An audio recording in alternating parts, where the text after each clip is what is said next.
नमस्कार, सत श्री अकाल, आदाब दोस्तों। Welcome to Planet Talks. उम्मीद करती हूँ आप सब लोग अच्छे होंगे। आज हम फिर हाजिर हैं एक बार आपके सामने एक नया पॉडकास्ट, एक नया टॉपिक के साथ और एक नए गेस्ट के साथ।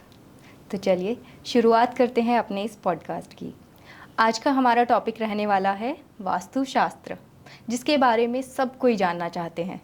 क्या आप भी जानना चाहते हो वास्तुशास्त्र के बारे में? क्या आप भी अपना वास्तु ठीक करना चाहते हो, आपके घर का, आपके ऑफिस का वास्तु? तो चलिए बात करते हैं डॉक्टर जसलीन के साथ, जो कि एक एक्सपर्ट है वास्तुशास्त्र में। मैम नमस्कार। नमस्ते जी। Welcome to Planet Talks. Thank you, thanks for inviting me. Thank you.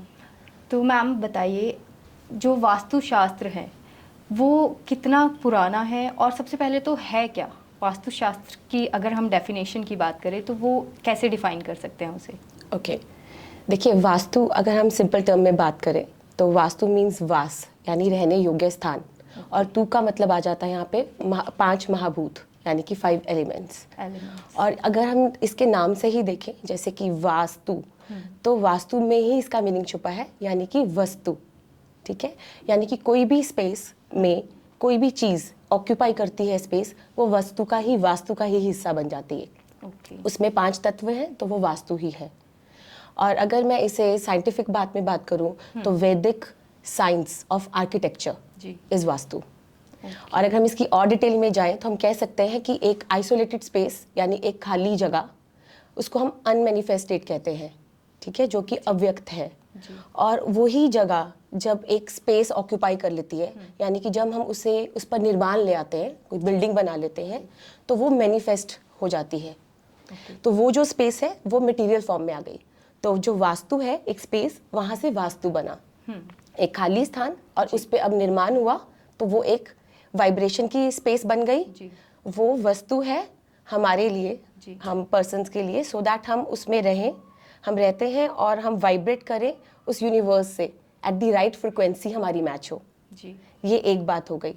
अगर हम इसमें और डिटेल में बात करें कि आपने पूछा इसका महत्व क्या है या इसका पर्पस क्या है, तो इंसान के पर्पसेस होते हैं लाइफ के, जैसे कि 4 पुरुषार्थ हुए, है ना। तो उसमें बात करेंगे हम, 4 पुरुषार्थ कौन से हैं? वो है धर्मा, अर्थ, काम एंड मोक्ष। तो धर्म का मतलब मैं यहाँ रिलीजन से नहीं कर रही हूँ। धर्म का मतलब शास्त्र में दिया है स्वधर्म, यानी आपका अपना क्या धर्म है, आपको क्या पालन करना है, वो भी राइटिशियसनेस के साथ, सत्य के साथ। आपका धर्म और मेरे धर्म में फ़र्क ये हो सकता है कि मैं जिस फैमिली से आती हूँ, मेरा अपनी फैमिली के प्रति जो उनमें लोग हैं उनके लिए अलग धर्म हो सकता है। लेट्स से एग्जांपल, मेरे घर में कोई बुजुर्ग है तो उनके लिए मेरा जो कर्म है, ड्यूटी है, अलग हो गई। लेट्स से आपके घर में बच्चे हैं तो आपका थोड़ा सा सिर्फ ड्यूटीज चेंज हो गई, पर आपने भी धर्म करना है, आपका स्वधर्म और मेरा भी स्वधर्म है। उसको पालना करते हुए हम अर्थ की तरफ आते हैं। दूसरा पुरुषार्थ, अर्थ मीन्स कमाना। अब मुझे उस धर्म की पालना करनी है, अपनी फैमिली की पालना करनी है, तो मुझे पैसा चाहिए। तो उस पैसे को भी हमने सत्य से कमाना है, यानी राइटिशियसनेस के साथ। एंड उसके बाद हमारा आता है काम। काम यानी कि अब मेरे पास पैसा आ गया और मेरी फैमिली के भी इच्छाएं हैं, कामनाएं हैं, काम से कामनाएं। तो अब उन कामनाओं की पूर्ति करनी है, बट वही सही कदम से, सत्य के साथ। एंड देन मोक्ष। मोक्ष क्या है? लिबरेशन। हम कह सकते हैं कि ब्लिसफुल स्टेट। आपने कई बार सुना होगा कि लोग कहते हैं कि मेरे पास सब कुछ है, पैसे की कमी नहीं है, बच्चे हैं, वेल सेटल्ड है, लेकिन लाइफ में एक फुलफिलमेंट नहीं है, एक भारीपन सा रहता है, खुशी नहीं, ऐसा लगता है कि कुछ इनकम्प्लीट रह गया। वो अगर हम राइटिशियसनेस के साथ अब हर चीज़ का पालना करते हुए, सही कमाई को, इच्छाओं की पूर्ति करते हुए हम इस मोक्ष को प्राप्ति कर सकते हैं। ये उसका रास्ता है। तो अब यहाँ पे वास्तु हाउस की जरूरत हमें इसलिए, आवश्यकता इसलिए है कि वो एक राइट फ्रिक्वेंसी पर हमारे साथ वाइब्रेट करता हुआ यूनिवर्स से कनेक्ट हम हो सके, और इससे हमारी सारी इच्छाएं पूर्ति हो। इच्छाओं का मतलब यहाँ पे ये आ जाता है कि जिस तरह की आप कह लीजिए कि आपके जो काम है वो सही गति से हो, सही समय से हो। ठीक है, और इसको अगर हम शास्त्र में पढ़ते हैं तो आता है कि प्रकृति जो है उसके नियमों के अनुसार हम अगर अपना स्पेस उसके अकॉर्डिंगली अगर हम निर्माण करते हैं, तो जो प्रकृति है, नेचर है, उसकी पोषकताएं, उसकी जो नरिशमेंट है, उसकी शक्तियां हमें प्राप्त होती हैं, जिससे हमारा लाइफ सरल हो जाएगा, ये कह सकते हैं। तो this is all about vastu.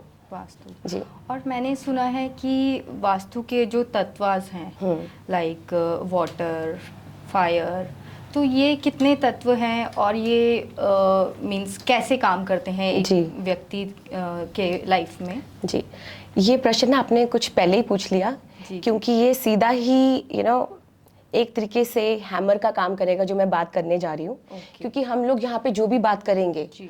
वो विद प्रूफ, विद रेफरेंस और शास्त्रीय बात होगी, क्योंकि ठीक है? आपने कहा कि ये साइंस है। यस। तो इसको हम कैसे प्रूफ कर बिल्कुल, सकते हैं? जब तक हम साइंस से, जब तक हम शास्त्रों से बाहर बात करेंगे तो वो हम कह सकते हैं कि वो रैंडम बातें हैं। मैं उसको रैंडम ही कहूँगी जो आजकल चल रहा है, ठीक है? हम साइंस की नज़र से, यानी वेदों की नज़र से ही समझेंगे, ऋषि मुनियों की नज़र से समझने की कोशिश करेंगे, ठीक है जी? पहले तो हम बात कर लेते हैं आयुर्वेदा में। आयुर्वेदा में प्रपंच नाम से इसको समझाया जाता है, बताया जाता है। प्रपंच का मतलब, पंच मीन्स पांच, और प्रपंच मतलब इन पांचों का मिलाव, इन पांचों एलिमेंट्स का मिलाव, ये हो गया प्रपंच। तो ये 5 एलिमेंट कैसे, कौन से हैं जो सभी जानते हैं? दे आर अर्थ यानी भूमि, वाटर यानी आपा यानी जल, इसके बाद वायु जिसे हम विंड कह देते हैं, ठीक है, अग्नि, फायर, और लास्ट में आ जाता है स्पेस यानी आकाश। ये अलग अलग प्रॉपर्टीज को डिफाइन करते हैं, इसमें अलग अलग प्रॉपर्टीज है। अगर हम अर्थ की बात करें तो ये मास है, आपसे कह सकते हो। जैसे अगर हम शरीर की बात करें तो शरीर में हमारी हड्डियां, मांसपेशियां, भार हो गया जैसे हैवी, ठीक है। उसके बाद जल की बात करें तो सिर्फ एक पानी नहीं, सब इसको सिर्फ पानी की नज़र से देखते हैं। कोई भी चीज़ जो फ्लूइडिटी है, लिक्विड है, ठीक है, जैसे हमारा ब्लड फ्लो हो रहा है, पसीना, तो कोई भी चीज़ जो लिक्विड फॉर्म में है, प्रॉपर्टी हो गई। उसके बाद हम बात कर लेते हैं अग्नि की। अग्नि अगेन फायर, फायर के साथ साथ हीट, वार्मथ, तेज, जैसे हम कहते हैं हम पे ग्लो बहुत कर रहा है तो वो तेज, ठीक है। उसके बाद ये आपकी जठर अग्नि से भी हम जोड़ सकते हैं, जोड़ नहीं सकते हैं। उसके बाद हम बात कर लेते हैं इसके आगे स्पेस की। स्पेस का मतलब हो जाता है कोई भी चीज़, कोई भी पदार्थ एक स्पेस में वो जगह को ऑक्यूपाई कर रही है, बस जो भी चीज़ ऑक्यूपाई कर रही है स्पेस, उसका मतलब स्पेस या आकाश है। और एक हमारा रह गया है वायु। वायु का मतलब हो गया, वायु का क्या है, देखिए वो वायु से पता चलता है, ये मूवमेंट है, इसमें मूवमेंट है और अनस्टेबिलिटी है, ठीक है। तो ये इसकी प्रॉपर्टीज हो गई। अब इसको अगर हम अगेन ये आगे जाके इस तरह से दिखाया जाता है, आयुर्वेदा में बताया जाता है, जो बॉडी कॉम्पोजिशन को स्टैंड करता है, दैट इज वात, पित्त एंड कफा। वात जो हो गया वो बना है 2 धातुओं से, 2 एलिमेंट से। वात बना एयर एंड स्पेस से। उसके बाद आया हमारा पित्त, पित्त बना हमारा वाटर एंड फायर। मैं इसे जानकर फिर से रिपीट करूंगी, वाटर एंड फायर। उसके बाद आता है हमारा थर्ड कपा। कफा का मतलब आ जाता है इसके अंदर वाटर एंड अर्थ। अब एक चीज ध्यान देने बात है, मैंने उस पर एम्फसाइज क्यों किया था पित्ता पे, वाटर और जो आपका फायर है उसे आज के तौर में ये कहा जाता है कि they are the enemies to each other, destructive है ये। जबकि आयुर्वेदा में ये दिखाया है कि पित्त वाटर और फायर से ही बना है। इसी तरह जो मैंने बात पहले की थी हमारे वाता की बात की थी, तो वाता में एयर एंड स्पेस, इनको भी डिस्ट्रक्टिव बताया जाता है, जबकि इन दोनों से ही वाता बना, इनके मिलन से वाता बना। एंड द सेम वे कफा जो है वो पानी और अर्थ से बना, इनको भी डिस्ट्रक्टिव कहा जाता है। और इन तीनों का बैलेंस होना ही हमारी हेल्थ है आयुर्वेदा के अकॉर्डिंगली।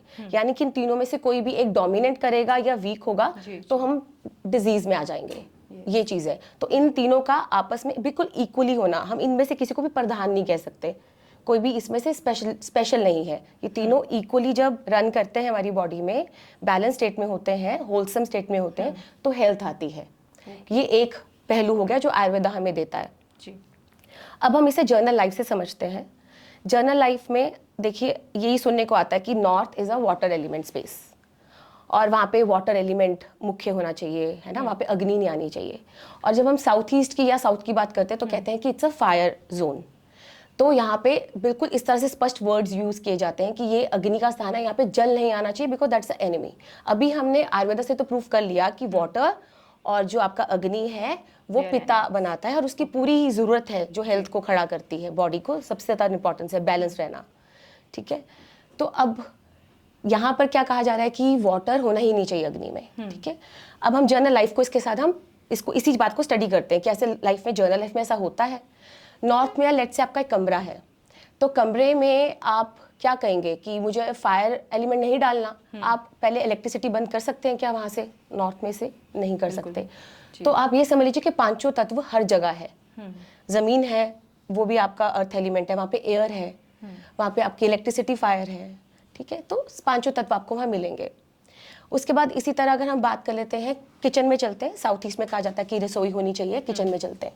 तो किचन में लेट से हम देखते हैं, या अपने आप से विचार कीजिए कि पानी के बिना क्या किचन में कोई काम संभव है? वही मेरा एक क्वेश्चन हाँ था जी। कि जैसे जल तत्व है जहाँ के लिए भी शुभ है, तो वहाँ क्या हम किचन नहीं रख सकते? बिल्कुल, ये बात को हम अलग से बाद में एक्सप्लेन करेंगे, क्योंकि अगेन ये वही वाली बात आ जाएगी कि बिल्कुल स्लेट को साफ करके सुनेंगे तो बात हजम होगी। ओके, अदरवाइज इसको समझना मुश्किल है। तो ये ऑडियंस के लिए बहुत जरूरी है कि जब ये पॉडकास्ट को वो सुन रहे हैं तो बिल्कुल क्लियर होकर सुने, क्योंकि यहाँ पे बात मेरी या आपकी या किसी और की नहीं हो रही, ना यहाँ जसलीन बात कर रही है, यहाँ पे बात शास्त्रीय हो रही है जो हमारे वेदों की है। तो हम जब वेदों की नजर से वेदों को समझ के करेंगे तो शायद हम इस बात को ग्रहण कर पाएंगे, नहीं तो ये मुश्किल है समझना। क्योंकि एक छाप जब 1000 बार एक ही छाप पड़ी हो दिमाग पर तो वो सत्य लगने लग जाता है, और वही हो रहा है लोगों के साथ। तो अभी जो आपने यहाँ पर आपने बात की है किचन की, कि कहीं और नहीं हो सकती, तो देखिए शास्त्रों की नज़र से अगर देखें तो शास्त्रों में यहाँ पे पूजा स्थल कहा गया। वो बात मैं जब शास्त्रों को एक्सप्लेन करूंगी तो ज़्यादा अच्छे से एक्सप्लेन कर पाऊंगी, पर मैं फिर भी आपको शॉर्ट में बता देती हूँ। जो हमारा विश्वकर्मा प्रकाश है उसमें ये बात लिखी गई है कि पूजा स्थल नॉर्थ ईस्ट में होना चाहिए और अग्नि में किचन होनी चाहिए, ये बात दर्ज है। लेकिन हमारे 2500 शास्त्र है, और ये जो विश्वकर्मा जो शास्त्र है, विश्वकर्मा शास्त्र, ये हमारा मेजरली नॉर्थ और ईस्ट फेसिंग की बात करता है। तो ये जो मैंने आपको पूजा स्थल की बात की और किचन रसोई की नॉर्थ ईस्ट की साउथ ईस्ट की बात कही, ये विश्वकर्मा प्रकाश और नॉर्थ और ईस्ट फेसिंग की बिल्डिंग्स के ऊपर बात करता है। अब बाकी और शास्त्र हैं जो north facing, east facing, south facing और वेस्ट फेसिंग की बात करते हैं, और तब किचन सिर्फ साउथ ईस्ट नहीं कई और दिशाओं में भी आ जाती है। इसकी बात हम लेटर ऑन करेंगे। वापस चलते हैं एलिमेंट्स में। किचन में हम गए थे, अब किचन में जाते ऐसा करते हैं, हम दाल रखते हैं, दाल बनाते हैं, ठीक है, क्योंकि उससे लोग ज़्यादा इजीली रिलेट कर पाएंगे। अब लेट से आपने एक कुकर रखा और कुकर के नीचे आपने अग्नि जलाई, कुकर एक बेस बना, ठीक है, अर्थ बना, आप ले लीजिए, एक सांचा है, आपने अग्नि जलाई, दाल डाल दीजिए। बिना पानी के क्या आप कुक कर लेंगे? बिल्कुल नहीं। बिल्कुल। अब आप उसमें पानी डालेंगे, पानी डालने के बाद आप से बंद करेंगे तो अब एक एयर भी जनरेट होगी। तो पांचों तत्व हर जगह प्ले करते हैं, कन्न कन्न में है पांचों तत्व। इसे गुरबानी भी एक्सप्लेन करती है, पंच तत्व से तन रचियो, ठीक है, पूरा शरीर पंच तत्व से। और हम इसे डिफाइन नहीं कर सकते कि मेरा वाटर एलिमेंट यहाँ है और मेरा फायर एलिमेंट यहाँ है। जहाँ फायर एलिमेंट है वहाँ पे पानी भी है, उसका पानी का भी रोल है, ठीक है। तो हमारे कण कण में पांचों तत्व हैं, ये चीज़ हो गई। अब आगे चलते हैं। किचन में हमने जब दाल बनाई तो हमें पांचों चीज़ों की जरूरत तो है, तो उसके बिना नहीं बनेगी, तो वाटर इज अगेन इंपॉर्टेंट। उसकी इम्बैलेंस स्टेट जब होगी, लेट्स से आपने आग बंद ही नहीं की है ना, तो जल जाएगी। तो यानी कि इम्बैलेंस कोई भी होगा, जैसे हमने आयुर्वेदा से समझा, तो दिक्कत तो आनी ही है, दाल सड़ जाएगी। मैं पानी नहीं डालूंगी तब भी दाल नहीं बनेगी, सड़ जाएगी। बस ये चीज़ है, पांचों तत्व का होना और बैलेंस स्टेट में होना इज द गेम। इसे अब हम ऐसे करते हैं, एक तरीके से और समझ लेते हैं। बाहर ही चलते हैं घर से। आजकल कौन सा फ्रूट बहुत फेमस है जो ये सीजन का है? आई थिंक तरबूज ले सकते हैं, वाटरमेलन, मैंगो। हाँ जी। तो आप गुठली ले लीजिए, वाटरमेलन ले लीजिए, कुछ भी ले लीजिए। बीज की बात करते हैं, वाटरमेलन की बात करते हैं। उसका बीज लीजिए, धरती माँ उसे अपनी गोद में रखती है, हम उसे पानी देते हैं और हवा तो वहाँ है ही, ठीक है। और अग्निदेव सूर्य से उसे पकाते हैं। उस एक बीज से वो एक पूरा इतना बड़ा फल बन जाता है तरबूज। उसके अंदर 90% वाटर है। तो इन सब की आपस की दोस्ती, इन सब की जरूरत आपस में है, इक्वल, अपनी अपनी ये ड्यूटी, अपने अपना काम कर्तव्य कर रहे हैं और पांचों तत्व साथ ही रहेंगे। तो ये जो बात है कि north is the water element, south is the fire element, ये शास्त्रों में नहीं मिलती। तो हम अब डीप डाइव कर लेते हैं शास्त्रों में, शास्त्रों की तरफ से समझते हैं। यही चीज जो मैंने बोली कि शास्त्रों में पांच तत्व इस तरह से डिफाइन कहीं नहीं किए गए हैं कि north is the water element और south is a fire element and so on. Define क्या है उसको समझने के लिए ना, हमारे शास्त्रों में 45 एनर्जीज की बात होती है, देवताओं की।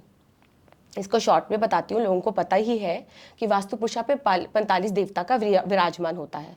ये 45 देवता क्या है? ये एनर्जीज है। देवता क्यों बोलते हैं हम? क्योंकि प्रतिमा विज्ञान में, आइकोनोग्राफी में देवताओं के अपने एट्रीब्यूट्स हैं, तो उससे आम इंसान समझ जाता है कि इनके गुणधर्म क्या, इनके कैरेक्टरिस्टिक्स क्या हैं।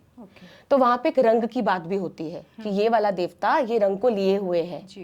तो जब हम देखते हैं कि अपनी स्पेस में 45 देवता हैं, बीच में ब्रह्म स्थान है, वो ब्रह्म स्थान के 4 मुख कहे, 4 मुख जो है 4 दिशाओं के साथ जोड़े हैं और 4 वेदों के साथ भी जोड़े हैं।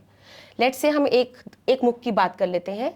ब्रह्मा का एक मुख उत्तर, नॉर्थ बोला, ठीक है, उसे बोला है बुधरधर। अब जो बुधर है या ये जो है, इसका भी अपना रंग लाल दिया शास्त्र में, लाल रंग दिया, ठीक है। उसके बाद जब हम इसी के नॉर्थ की एरिया को समझ लेते हैं, नॉर्थ में 8 पद हो जाते हैं।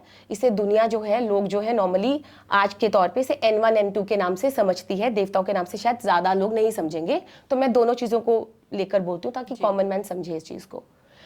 अब हम नॉर्थ का एरिया समझेंगे, ज्यादा नहीं, बहुत लंबा हो जाएगा। नॉर्थ में आपका N1 ले लीजिए, N1 हो जाता है हमारा वायु, N2 हो जाता है हमारा नाग, वायु नाग, और N3 हो जाता है हमारा मुख्य। तीनों का रंग मैं यहाँ पूछना चाहूंगी जी, एन मतलब क्या, नॉर्थ जी की ही आगे डायरेक्शन? बिल्कुल, ये हमारा नॉर्थ है बेसिकली। सबसे पहले आप ये बताइए कि डायरेक्शंस होती कितनी है, क्योंकि मेरे या किसी भी नॉर्मल इंसान के हिसाब से 4 दिशाएं हैं। बिल्कुल, तो 4, नॉर्थ ईस्ट वेस्ट साउथ। जी जी। तो इसके आगे भी दिशाएं आगे से आगे बढ़ती रहती है? टोटल कितनी दिशाएं? देखिए, शास्त्र की नज़र से अगर हम देखते हैं तो शास्त्र में क्या बताया है कि एक स्पेस को, एक भूखंड को 45 भागों में बांटा जाता है। जो इसका सेंटर का पद है, जिसको हम सेंटर जोन कह देते हैं, ब्रह्मा, ठीक है, इसको ब्रह्मा नाम दिया। ये ब्रह्मा एक ऊर्जा है। अब मैं यहाँ पे पहले एक्सप्लेन कर दूं, जब हम देवता की बात करेंगे तो देवता का मतलब दिव्य दिया है शास्त्रों में, और दिव्य का मतलब ऊर्जा। तो each and everything in this world is made by energy, by frequency, है ना। तो यहाँ पे जब भी देवता का शब्द आ रहा है तो मीन्स हम एक ऊर्जा की बात कर रहे हैं, एक एनर्जी की बात कर रहे हैं। तो ये जो सेंटर वाला पद है, ये ब्रह्मा की ऊर्जा रखता है, ठीक है। शास्त्र में बताया, उसको रिलेट किया गया है, रिप्रेजेंट किया है कि उसके 4 मुख होते हैं, 4 फेसेस हैं, और ये 4 जो फेसेस हैं ये 4 वेदों से डिफाइन होते हैं। यही 4 जो फेसेस हैं ये डायरेक्शन से भी डिफाइन होते हैं, जैसे कि north, east, south and west. और ये जो हमारा नॉर्थ का पार्ट है, जब हम सेंटर पार्ट से थोड़ा ऊपर को उठते हैं नॉर्दर्न साइड पे, तो आगे वहाँ पे एक एनर्जी आ जाती है जिसको नाम दिया भूधर। इसको पृथ्वीधर भी कहा जाता है। तो शास्त्र में उसका रंग बताया लाल। तो अब यहीं पे देख लीजिए, नॉर्मल लाइफ में लोग नॉर्थ को वाटर एलिमेंट करके सब रेमेडीज करते हैं, जबकि शास्त्रों में यहाँ पे एक एनर्जी है जिसका पहरावा, जिसका एट्रीब्यूट, जिसके कैरेक्टरिस्टिक लाल बताए हैं, ठीक है। इसके बाद फर्दर यही आगे ऑरा ऐसे जाता है नॉर्दर्न एरिया में, ठीक है। नॉर्दर्न में जब इसका फैलाव जा रहा है तो वो इंटरसेक्शन 8 भागों में हो जाता है, 8 भाग बन जाते हैं, जिसको आज अगर मैं जर्नल एक बात करूंगी, N1 N2 इस तरह लोग ज्यादा समझते हैं, N1 N2 N3 यानी ये 8 भाग हो गए सब पार्ट। हाँ जी, N1 से N8, ठीक है। लेकिन शास्त्रों में इनके नाम दिए हैं, ठीक है। तो जैसे हम N1 की बात कर लेते हैं, N1 इज वायु, ठीक है। उसके बाद N2 आ जाता है हमारा नाग, N3 आ गया मुख्य। तो इनके रंग क्या है? N1 N2 N3 यानी कि वायु, नाग और फिर मुख्य, ठीक है। इनके रंग दिए हैं लाल शास्त्र में। उसके बाद N4 आ जाता है हमारा भरलाट। भरलाट का रंग दिया है गहरा नीला, इसको कृष्ण वर्ण कहा, यानी कृष्ण के रंग जैसा, तो गहरा नीला। उसके बाद N5 आ जाता है सोम, चंद्र बोला, इसका रंग दिया सफेद। हाँ जी। उसके बाद आ जाता है हमारा N6 चरक, ये एनर्जी है चरक की, और इनका भी रंग दिया कृष्ण वर्ण यानी कि गहरा नीला रंग। उसके बाद N7 यानी कि अदिति, और N8 दीति, इनका रंग दिया पीला। तो हम ये आपको मैं क्यों बता रही हूँ कि शास्त्रों में उत्तर में ही पूरे के पूरे एलिमेंट्स के कलर्स आ गए हैं, सारे ही रंग आ गए हैं। तो हम इसे जर्नलाइज नहीं कर सकते कि north is a water element, और इसे हम अभी बात भी कर चुके हैं कि आप नॉर्थ में 5 तत्व होंगे तभी आपका घर चलेगा, एक लाइफ चलेगी सरलता से, ठीक है। तो ये चीज है। तो जैसे नॉर्थ के आगे सब पार्ट्स हैं 8 टोटल। हाँ जी, हाँ जी। तो वैसे ही वेस्ट के, साउथ के, ईस्ट के, इसके भी आगे आगे सब पार्ट्स हैं? बिल्कुल बिल्कुल। ये देखिए, अगर मैं आपको पूरा ही इसका डायरेक्शंस का बता देती हूँ, जैसे हमने अभी देखा कि 4 डायरेक्शंस मुख्य हो गई, नॉर्थ, साउथ, ईस्ट, वेस्ट, है ना, उत्तर, पूर्व, दक्षिण, पश्चिम। इसके बाद इसके डायगोनल में इसके इंटरसेक्शंस में आती हैं डायरेक्शंस। वो हो जाती है नॉर्थ ईस्ट, जिसे ईशान कहा, फिर आ जाती है साउथ ईस्ट, जिसे अग्नि या अनिल भी कह देते हैं, देन साउथ वेस्ट नैऋत्य, ठीक है, and then south north west, जिसे हम कह देते हैं वायव्य, ठीक है। ये इंटरसेक्शंस पर आ गए। अब इसे शास्त्रों में बताया है कि नॉर्थ उत्तर और ईशान यानी नॉर्थ ईस्ट के मध्य, ये जब बात मध्य की होती है तो ये प्लानिंग की बात होती है कि यहाँ पर ये चीज़ होनी चाहिए, मतलब एक फिक्स चीज़ें जैसे बताई हैं वो विश्वकर्मा प्रकाश में आया, तो वहाँ से ये 16 जोन्स बना। 16 जोन्स, लोगों को पता चला कि ये 16 जोन्स है, इस तरह फर्दर डिवाइड हुई। पर जब हम देवताओं की बात करते हैं, जब हम पद विन्यास की बात करते हैं, पद विन्यास क्या है? पद विन्यास है एक भूखंड को, एक स्पेस को का पद विन्यास करना, यानी उसको इंटरसेक्ट करना, भागों में डिवाइड करना, 45 भागों में। 45 जी, तो 45 भाग किस चीज़ के हैं? ये देवताओं के, मतलब 45 एनर्जीज वहाँ पे एक स्पेस में विराजमान है, उसको ऑक्यूपाई करती है एनर्जीज, ठीक है। तो अगर हम इसी तरह, जो मैंने आपको नॉर्थ में 8 भाग किए, तो 8 एनर्जीज वहाँ पर आ गई, और 8 आपकी ईस्ट में आ गई, तो ये हो गई 8 और 8 16। तो इसी तरह 8 आपकी दक्षिण में आ गई, साउथ में, तो ये हो गई हमारी 24। तो अब हमारा जो पश्चिम है वहां पर 8 आ गई, तो ये हो गई 32। ये जो आउटर पेरिफेरी है इसमें हमारी 32 एनर्जीज तो यहाँ आ गई। और सेंटर मैंने आपको ब्रह्मा बताई थी, तो ये हो गई 33। और इसके जो ऊपर है भरलाट, देन इधर आर्यमा, ईस्ट में आर्यमा, साउथ में आ गए वविस्वान, और वेस्ट में आ गई मित्र, तो ये 4 और ऐड हो गई, 33 एंड 4, ये हो गई 37। अब इंटरसेक्शंस, जो ये 4 इंटरसेक्शंस हैं, इसके अंदर 2-2 एनर्जीज पड़ी हैं, 2-2 एनर्जीज हैं, तो ये हो जाती है पूरी 45। तो इस तरह से ये पूरा भूखंड को 45 देवता, 45 एनर्जीज में डिवाइड किया जाता है। अब अगर हम इसमें आगे जाएंगे तो 45 देवताओं का हमारी लाइफ पे क्या रोल है, या हमने इनके एट्रीब्यूट्स, इनके गुण धर्म, या जो ये कैरी करते हैं, जो ये लिए हुए हैं, इनमें हम में क्या कमी है, और इनसे हमें वो कैसे इनवाइब करना है, ये फर्दर स्टडी पद विन्यास की आ जाती है। तो मुझे लगता है कि वास्तु जो भी है, तो ये सारा डायरेक्शंस का खेल है, आई गेस। ये डायरेक्शंस का खेल है कह सकते हैं, बट बात वही आ जाती है, जब वास्तु पुरुषा के ऊपर 45 देवता आए, तो मुख्यतः 45 देवता ही वाइटल प्ले करते हैं। देवता मींस एनर्जी। हाँ जी, लेकिन इनको देखने के लिए डायरेक्शंस है, क्योंकि अगर हमारे पास एक मापदंड होगा कि ये नॉर्थ फेसिंग इतने डिग्री है, तब हम उस वास्तु पुरुषा को अलाइन कर पाएंगे ना, कि इस तरह से वास्तु पुरुषा बैठे हैं और वो 45 देवता इस तरह से स्पेस में ये जगह को ऑक्यूपाई कर रहे हैं। तो जी हाँ, शुरुआत में डायरेक्शन सबसे मुख्य है लेना, पर उसके बाद उसका आईना आगे फर्दर आपको 45 देवता, अगर आप प्लानिंग कर रहे हो तो वो चाहिए, वो मुख्यता हो जाती है। हाँ जी। तो एक क्वेश्चन मेरे माइंड में आ रहा है कि स्टार्टिंग में आपने कहा था कि ये साइंस है, अगर ये साइंस है तो ये देवी देवताओं से किस तरह से जुड़ गया? क्योंकि साइंस तो वो देवी देवता में बिलीव तो आई गेस नहीं करता होगा। बिल्कुल, आपने ये बात बोली कि साइंस बिलीव नहीं करता जी, ठीक है, ये बात मान लेते हैं, बिल्कुल है भी। चलो पहले मैं यहाँ पे एक चीज़ ये बताती हूँ कि ये देवी देवता का वर्ड क्यों आता है ना, क्यों जुड़ता है, और हम इससे एक्सप्लेनेशन क्यों कर रहे हैं, ये भी पद विन्यास की भी एक्सप्लेनेशन की हो रही है, क्योंकि हमारी मैथोलॉजी ही इस तरह सजी हुई है कि 45 देवता पुरुषा पे विराजमान हुए, ब्रह्मा के पास गए, उन्होंने रिक्वेस्ट की, ब्रह्मा जी ये जो वास्तु पुरुषा है ये सब कुछ खा जाएगा, नष्ट कर देगा। तो ये एक मैथोलॉजी है, कहानी की तरह एक आम इंसान को समझाई जाती है, जिस तरह हमारे दादा दादी हम एक स्टोरी की तरह एक रियल वर्ल्ड की शिक्षा दे जाते हैं, बस ये वही है। तो वहाँ पे जब देवी देवता के शब्द आ जाते तो एक इंसान उन्हें गहराई से समझता भी है और उनके गुणधर्मों को अपने अंदर लाना चाहता है। जैसे हम राम जी की बात करते हैं, राम जी को हम प्यार क्यों करते हैं? उन्होंने सब कुछ छोड़ दिया, अपने बाप की बात मानी, फिर अपने भाई के लिए अपना विरासत छोड़ दी। तो हम कहते हैं ना कि भाई हो तो ऐसा, तो इन देवताओं से हम बहुत इजीली समझ पाते हैं उन चीज़ों को। तो इन देवताओं की, शास्त्रों में देवताओं की आइकनोग्राफी है या पद विन्यास कहते हो, ये भी एक पूरा ग्रंथ है जिसमें इन देवताओं की एक्सप्लेनेशन है कि अगर सरस्वती है तो सरस्वती का नाम सरस्वती क्यों है, या वो पढ़ाई की, विद्या की देवी क्यों है। लेकिन आम इंसान सिर्फ सरस्वती वर्ड से ही उसके गुणधर्म समझ रहा है ना, नहीं तो मुझे उसकी पूरी आपको एक्सप्लेनेशन, पूरा चैप्टर पढ़ाना होगा कि देखो इसके ये फायदे हैं। लेकिन आप सिर्फ सरस्वती नाम से समझ गए कि हाँ सरस्वती की अगर मैंने पिक्चर लगा दी तो मुझे माँ विद्या दे देगी, बस ये सरलता है, आम इंसान के लिए सरलता। हाँ, कि लक्ष्मी है तो मीन्स पैसा है, बिल्कुल, बस इस तरह से वो जोड़ा गया हम लोगों के लिए। अब जब हम इसे साइंस से रिलेट करते हैं, ठीक है, तो यहाँ पर यही चीज़ आ जाएगी कि साइंस आज भी ऐसी चीज़ों के इन्वेंशंस कर रही है जो कि हमारे 10 साल पहले हमारे शास्त्रों में लिखी है। तो जो चीज़ 10 साल पहले जिन शब्दों से लिखी है, देवताओं के शब्दों से या जिस तरह से, आज उसी चीज़ को जो साइंस है वो अपना शब्द देकर एक्सप्लेन कर रहा है तो वही चीज़, बस आप लिंग्विस्टिक डिफरेंस कह सकते हो। ओके, हाँ जी। तो मीन्स ये रिलेटेड है, इंटर रिलेटेड है जी, जी, जी। साइंस और ये हमारे जो शास्त्र हैं। हाँ जी, बिल्कुल ओके बिल्कुल। Okay okay okay.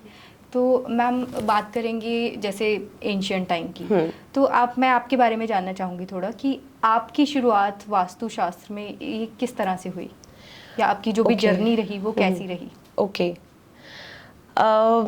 राइट, मैं आपको शुरुआत से ही बताऊंगी जी बिल्कुल। क्योंकि मेरी लाइफ में वास्तु खुद आया है, मैं वास्तु के अंदर नहीं गई हूँ। ओके एक्चुअली 1999 में I was doing my interiors, और हमारे तब आई एम फ्रॉम बठिंडा, तो वहाँ पर हमारे नेबर्स हमारे एज अ फैमिली फ्रेंड है, तो उन्होंने मुझे बोला कि जसलीन आप ना अपनी स्केचिंग और अपनी ड्राइंग्स लेकर आओ। मैंने कहा ओके, तो मैं वहाँ लेकर गई, तो वहाँ पे डॉक्टर खुशदीप बांसल थे।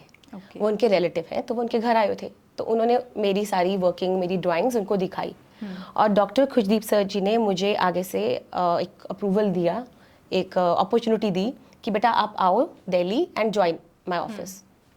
सर का तब ऑफिस विकास टावर में पश्चिम विहार में था, ओके ज्वालाहेड़ी के पास। तो it was a very good opportunity. मैंने अपने मम्मा को बताया, तो मम्मा ने कहा बेटा इतनी छोटी उम्र में आपको ये अपॉर्चुनिटी मिल रही है, आपको ग्रैब कर लेना चाहिए। तब तक मुझे वास्तु नहीं पता था कि I am going for vastu, I just thought कि इंटीरियर्स में मुझे ट्रेनिंग मिलेगा, मुझे फर्दर लर्निंग एक्सपीरियंस मिलेगा।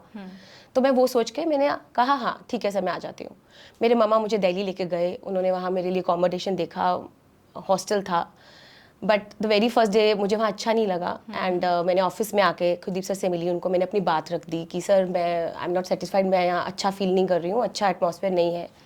तो सर ने बिल्कुल मुझे फैमिली की तरह महसूस करने के लिए सर ने एक बात बोली कि बेटा आप ऐसे करो, मेरे पास हमारे घर पे आके रह लो मेरी फैमिली के साथ। तो I shifted there for 15 to 20 days। और उस ड्यूरेशन में जब मैं सर के ऑफिस आया करती थी, तो मनु सर और खुशदीप सर, इनका बहुत रोल रहा मेरी लाइफ में। तो इन्होंने मुझे वास्तु की सिखाना शुरू किया, ग्रिडिंग करानी शुरू की नक्शों पे। तो आई वाज जस्ट थिंकिंग कि ये इंटीरियर से कैसे लिंक्ड है। तब मुझे जब वास्तु का पता चला, then I came to know कि I am doing vastu actually.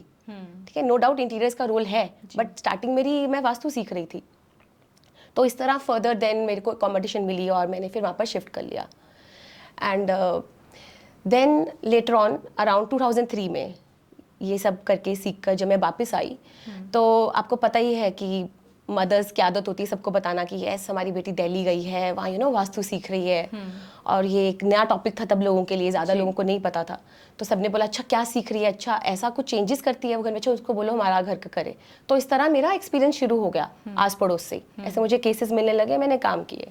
Even मुझे उस टाइम पे एडिशनल डिप्टी कमिश्नर बठिंडा उनका भी मैंने काम किया। और उस तरह पंजाब की साइड पे जो दिड़बा, धुरी, मानसा, संगरूर, उस तरफ भी मैंने बहुत, पंजाब की तरफ मैंने बहुत काम किया। बट एक चीज़ थी, मैं अपने अंदर एक कमी फील करती थी, वो ये थी कि जिस तरह हम एक ट्रायंगल होता है ना, ट्रायंगल में फंस जाते हैं कि आपने ट्रायंगल के 3 एजेस हुए, तो आपने एक का काम किया, उसकी कोई और प्रॉपर्टी तो है तो उसने वो भी करवा लिया कि मैम आए हैं तो चलो आप दूसरी प्रॉपर्टी भी कर दो, और अब ऐसे करो आप, हमारे एक रिलेटिव है वो भी पूछ रहे थे, करते थे बात, आप उनका भी कर दो। तो बस ये एक ट्रायंगल में ही फंसी थी मैं। इसके आगे मैंने कभी नहीं देखा कि वो बंदा किसी आगे किसी को बता रहा है। मजा तो तब है जब वो आगे से आगे कुछ बता रहा हो। तो ये तो मुझे गट फीलिंग थी कि कुछ तो गड़बड़ कर रही हूँ मैं, कुछ तो कमी मुझ में है। तो इसी तरह एक दिन मेरे फादर मेरे साथ विजिट पे गए थे। जब मेरे फादर फ्री होते थे वो मेरे साथ चले आते थे। तो पापा वॉज नोटिसिंग दिस कि बेटा तू ना अब इतना खुश नहीं लगती है, ठीक है, तो क्या बात है मुझे बता। तो मैंने कहा पापा मेरे को लग रहा है कि मैं अच्छा नहीं कर रही हूँ, ऐसे ही कर रही हूँ, क्या कर रही हूँ, कुछ कमी है, कुछ तो है। तो मेरे फादर ने एक चीज़ कही, पापा ने कहा देख बेटा जब हमारी लाइफ में कोई ऑब्स्टेकल आता है या हमें कहीं आंसर्स की ज़रूरत है तो हम क्या करते हैं, हम श्री गुरु ग्रंथ साहिब जी में देखते हैं और हमें उत्तर मिल जाते हैं, है ना। तो अगर आपकी विद्या सत्य है, आप कहते हो कि शास्त्रों में से आई है, तो आपको उत्तर सारे शास्त्रों में मिलेंगे, आप इधर तो क्यों भटक रहे हो, है ना। तो आपकी जो गलती है वो भी आपको दिख जाएगी, और कुछ छूट रहा है तो वो भी आपको मिल जाएगा, तो आप एक सही रास्ते पे आ जाओगे। एंड मेरे पापा ने स्ट्रिक्टली बोला उस समय कि छोड़ दे, क्योंकि हमारी जो कम्युनिटी है उसमें बेटा ऑनेस्टी इज मस्ट, और जो आपने कीरत करना है वो सच्चाई का होना चाहिए। और अगर तेरे को लगता है कि यहाँ पे तो कुछ गलत कर रही है तो बेटा मत कर। तो मुझे लगा पापा ने ये बात बोली है, I have to think over it, मुझे सर्च करना होगा। तो ये बात तो जहन में उतर गई कि सर्च करना है। ये बात थी 2007 के एंडिंग के अराउंड, और 2008 1 जनवरी मेरी लाइफ में संदीप जी आ गए, और आफ्टर जस्ट 2-3 मंथ्स मेरी शादी हो गई। ओके। शादी हो गई, और शादी होने के बाद हम लोग घूमने गए, घूम के वापस आए। तो लाइफ में क्या होता है कि मेरे जो क्लाइंट हैं डॉक्टर मिस्टर मल्होत्रा बठिंडा से, वो आए, कहते बेटा तेरा फ़ोन स्विच ऑफ आ रहा था, तो तेरे पापा से मैं एड्रेस लेके आया हूँ, तेरे पास इसलिए आया हूँ कि मैंने अपनी फैक्ट्री में एक्सपेंशन करनी है, फर्नेस लगानी है, और तू फ़ोन ही नहीं उठा रही, तू बस जल्दी जल्दी बता कब आ रही है। तो मैंने अपनी फैमिली से, अपने हस्बैंड से बात की, वो कहते कोई बात ही नहीं, आप 2 दिन बाद का रख लो, हम चले जाएंगे बठिंडा। मैंने कहा सर 2 दिन बाद आ जाते हैं। तो इस तरह क्या हुआ, संदीप की भी जर्नी मेरे साथ वास्तु में स्टार्ट हो गई। हमने वहाँ पे वास्तु का काम किया। अब जब संदीप को मैंने सोचा कि now he is into it, तो मैंने उनसे अपनी बात रखी कि Sandeep I am not happy, कमी है, मैं कर तो रही हूँ पर मैं सेटिस्फाइड नहीं हूँ, तो मुझे इसके आगे रिसर्च करना है। कहते कैसे होगा, तो मैंने उनको बोला मुझे शास्त्र चाहिए, या कोई सिखाते हो, कहाँ से मिलेगा। तो ही स्टार्टेड डूइंग रिसर्च। इन्होंने 2 महीने के बाद मुझे बोला कि चल घूमने चलते हैं, 15 दिन का हम लोग प्रोग्राम बनाया मैंने। तो ये मुझे लेके गए बनारस और हरिद्वार, और वहाँ पे बस ये हमारा रिसर्च शुरू हो गया। हमने वहाँ पे जितनी वैदिक लाइब्रेरीज थी वो घूमी, वहाँ से हमने ग्रंथ इकट्ठे किए, फिर जितने पुराने बुक स्टोर्स थे वहाँ से हमने शास्त्रों को लिया, जो बुक्स लिखी हुई थी महान महान लेखकों ने, जो स्कॉलर्स होते हैं, उन्होंने वो इकट्ठा किया, पढ़ा। कुछ चीज़ें 2-4 चीज़ें क्लियर हुई, but again problem I language. वो लैंग्वेज बैरियर था, बिकॉज संस्कृत थी और गूढ़ संस्कृत थी, तो वो दिक्कत थी। तो वहाँ पर फिर संदीप ने मेरे लिए आगे सर्च किया, तो डॉक्टर वी गणपति शतापति जी, उनसे मेरी बात हुई। संदीप ने पहले बात की रिगार्डिंग मी, और उन्होंने कहा ठीक है आप बात करवाओ। मेरी बात हुई, एंड देन उन्होंने मुझे बोला कि आप आ जाओ सीखने के लिए। तो जो संदीप जी हैं, हाँ जी, हाँ जी, वो भी वास्तुशास्त्री हैं? जी, वो भी वास्तु का मेरे साथ कर रहे हैं, and he is a very good astrologer as well. Okay. जी, तो वो पहले से ही इस लाइन में थे कि वो आपके साथ वो जुड़ने मेरे के बाद? साथ मेरे साथ जुड़ने के बाद उनका पहले वास्तु में जर्नी स्टार्ट हुआ, एंड देन लेटर ऑन उन्होंने फिर एस्ट्रोलॉजी को भी सीखा। ओके। जी जी जी जी। तो now he is doing professional? Yes yes yes, he is doing all everything with me. जी। तो वापस चलते हैं। जी। डॉक्टर वी गणपति शतापति जी, वो हैं, he is a Padma Vibhushan award winner in vastu science. उनको ये मिला है by the government of India award, ठीक है। वो है traditional Sthapati, traditional architect of temples Sthapati, ठीक है, चेन्नई में। तो उनके अंडर पढ़ने का मौका was like everything to me, ठीक है। तो मैं उनके चरणों में बैठ के मैंने वहाँ से सीखा है। और अब मैं वहाँ से जब आई तो मेरे पास एक चीज़, तो एक तरफ का ज्ञान तो मुझे मिल चुका था, दैट वाज प्लानिंग, कि प्लानिंग क्या होती है, प्लानिंग कैसे करते हैं, ठीक है, पद विन्यास क्या है, देवता क्या, एनर्जीज कैसे है, और इसको साइंस से मैथमेटिकली इसको कैसे कैलकुलेट करते हैं, Ayadi and all calculations and all, वो चीज़ें बहुत खूबसूरती से पता चल गई। अब ये पता है कि नया भूखंड बनाना है तो उसको कॉस्मिक एनर्जीज, उसको यूनिवर्स के साथ कैसे अलाइन करना है, ये तो क्लियर है। अब गाड़ी आके खड़ती है कि जो भवन बने हुए हैं, जो निर्माण काल हुआ है, उसमें रेमेडीज का क्या, क्योंकि ये मुझे वहाँ से सीखने को नहीं मिला, क्योंकि ही इज़ एन आर्किटेक्ट, ठीक है, वो टेम्पल्स वगैरह और आर्किटेक्चर बिल्डिंग्स बनाते थे, वो रेमेडीज की बात नहीं सिखाते, नहीं करते। तो अब ये दिक्कत थी, लेकिन शास्त्रों में ये बातें हैं, ठीक है, ये मुझे समझ आ गई कि है। तो अब रिसर्च ये थी कि अब ऐसा किसको ढूंढूं जो मुझे ये शास्त्र एक्सप्लेन करे, ताकि मेरी वो कड़ी भी जुड़ जाए रेमेडियल पार्ट की। तो वहाँ पे हमारे जीवन में आते हैं डॉक्टर शिव वर्मा जी। और आप समझ लीजिए कि उनके जो खड़वे होते हैं, हम उनके दिखाए हुए कदमों पे ही चल रहे हैं टिल डेट, और लाइफ इज़ बियॉन्ड ब्यूटिफुल, हम ये कह सकते हैं। शिव वर्मा जी से हमें जो शास्त्र हैं वो ट्रांसलेटेड शास्त्रों में उन्होंने हमारी मदद की, हमें एक एक बात समझाई, इसको कैसे देखना है, देवता क्या है, इनके गुणधर्म क्या है, इनको कैसे अप्लाई करना है, तो वो सब हमने उनसे सीखा। और टिल डेट हम उन्हीं चीज़ों को अप्लाई कर रहे हैं। वो जो पुराना था, जो अधूरा था, जो कहाँ लिखा है कहीं लिखा ही नहीं, उसको सब भूल चुकी हूँ मैं। आज आप मुझसे कुछ पूछोगे तो मैं आपको सिर्फ ऊपर की हेडिंग्स बता सकती हूँ, मैं उसकी डिटेलिंग नहीं, क्योंकि मैं वो स्लेट अपनी साफ कर चुकी हूँ, क्योंकि मुझे ये ग्रहण करना था जो शास्त्रों का है। तो जब वो ग्रहण हुआ तो वो जो मैंने आपसे बात की थी ना, एक ट्रायंगल मेरा इतना ही था, एक लूप थी बस। अब वो है कि ये लूप कितनी बड़ी चेन है, मैं इसको गिनवा नहीं सकती। आप विश्वास नहीं करेंगे कि हमारे जो क्लाइंट है वो हमें 100 ऑफ रेफरेंसेस देते हैं। हमारा जो भी काम है वो विद रेफरेंसेस है। आपने बताया, अगर आपके कंपनी में 8 पार्टनर हैं तो आपने उनको बताया, उन्होंने अपनी फैमिलीज़ का किया, अपने आगे अपने बिजनेसेस का किया, और आप ये खुद देखिए कि वो इंसान आगे काम देगा ही क्यों। लेट्स से आप मुझे मेरे बारे तभी बोलोगे जब आपको प्रसाद मिला होगा, उसका रिजल्ट मिला होगा, है ना, क्योंकि नहीं तो आपका भी नाम खराब होगा, आप कहोगे कि आपने मेरे पैसे का खराब कर दिया, किसको भेज दिया, है ना। तो जब तक आप सेटिस्फाइड नहीं हो आप आगे नहीं बोलोगे, और जब आप फुली सेटिस्फाइड तो आप 10 लोगों को बताओगे कि मेरा भला हुआ, मैं 10 लोगों को भी बताऊं। तो इस तरह it is converted into a chain now. तो मैम जैसे बात करी एंशियंट टाइम्स की, हाँ जी, तो एंशियंट साइंस जैसे आजकल तो मॉडर्नाइजेशन बहुत है, बिल्कुल। तो मुझे लगता नहीं है कि जो मॉडर्न पीपल है या आने वाली जो जनरेशन्स है वो एंशियंट जो साइंस है उस पर काम करेगी या वो मानेगी इन चीज़ों को। तो ये कैसे डिफर है मॉडर्नाइजेशन और वास्तुशास्त्र एंशियंट टाइम का, तो ये क्या इंटर रिलेटेड है या डिफरेंट है एक दूसरे से, या इसकी पीछे की क्या कारण है, आप ज़रा एलैबोरेट करेंगे? ओके, ठीक है, इसे हम समझते हैं फिर वेदों की नज़र से, पहले एशियन टाइम से समझते हैं फिर मॉडर्न टाइम में आएंगे जी। ऋग्वेद, ऋग्वेद में हिरण्य गर्भ सुत, ठीक है।